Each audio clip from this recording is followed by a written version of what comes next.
It's no secret that when developing the new Triumph Trident, the engineers at Hinckley had one bike in the crosshairs, the Yamaha MT-07.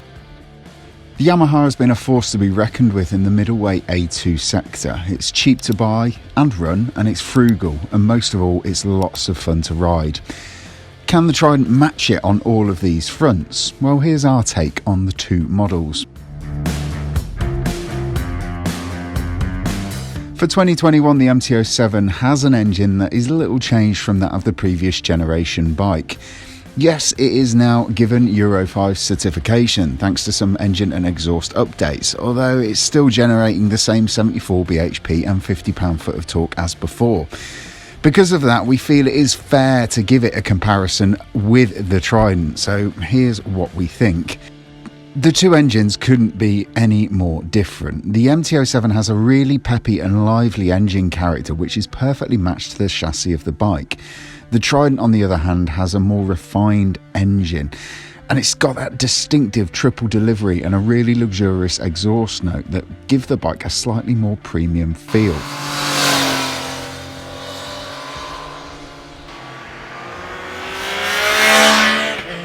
The heart of the MT-07 is still that 690cc CP2 cross-plane twin-cylinder engine, and yes, it is one of the best parallel twin-cylinder engines on the planet.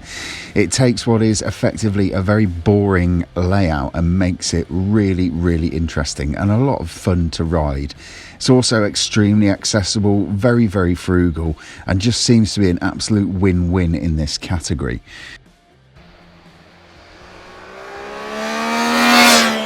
At the heart of the Triumph Trident is an engine that can trace its roots back to the street triple range, and in particular the A2 compatible S version of the all-conquering naked bike.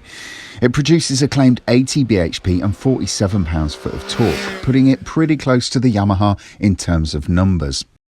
If it's out-and-out fun that you're looking for from your middleweight naked bike, the MT-07 is still probably the machine of choice in this class. It's also slightly more fuel efficient, boasting 67 mpg compared to the Trident's 60.1, and that's going by each bike's claimed manufacturer figures. Chassis-wise, it's hard to pitch the new MT-07 against the Trident. I mean, we don't expect to ride the 2021 Yamaha until mid-January after all. That said, like the engine, the Yamaha has only seen a few chassis updates for this year, and most of those have been in the braking and riding position fronts, meaning that the actual riding experience and the handling of the bike should be very similar to the previous machine. If that is indeed the case, the 2021 bike should still be an absolute riot to ride. It's always been a machine in the class that nails being accessible enough for new riders, yet exciting enough for more experienced pilots. And it's one of the most composed wheelie bikes on the planet, if you're that way inclined. The Trident is, as we found out on the launch, a very rewarding machine to ride. It manages to be as light and intuitive to move around the road as the street triples, yet more easygoing and manageable to boot.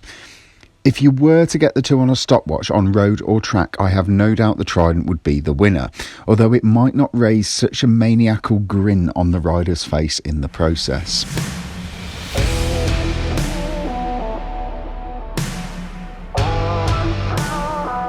On the kit front, the new Triumph Trident seems to have the MT-07 beaten. It's classy looking TFT, high-spec Showa USD forks, and the Triumph can also be spec'd with a Bluetooth connectivity kit that allows for turn-by-turn navigation, something that the Yamaha is as yet unable to recreate.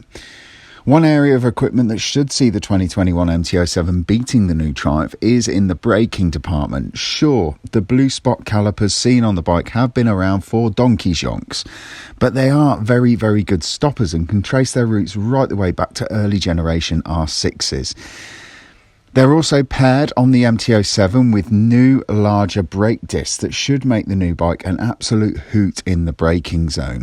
And might I just add, it's not that the Trident is lacking in braking prowess either. It's fitted with some fairly budget stoppers from Nissan, but just like the MT-07's anchors, they are much greater than the sum of their parts and performed really, really well on the launch in Tenerife.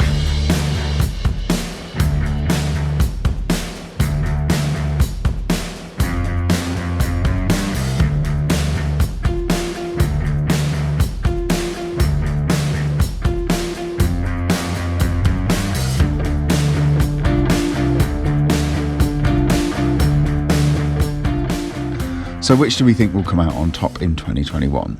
Look, for the definitive verdict on these two bikes, we're going to hold off in saying 100% which one we'd choose until we've ridden them both, and we should have ridden the MT-07 by early January. Although we do have an idea about who is going to prefer what.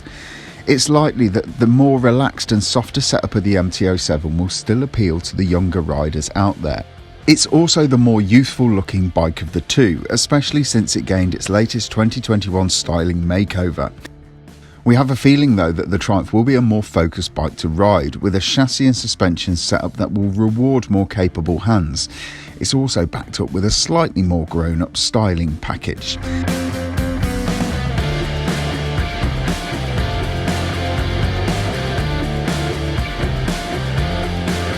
That's it from us. I hope you've enjoyed watching. If you did, you haven't done so already, please like, subscribe and leave a comment in the section below. It would mean a lot to us so that we can ensure that we produce many more of these videos.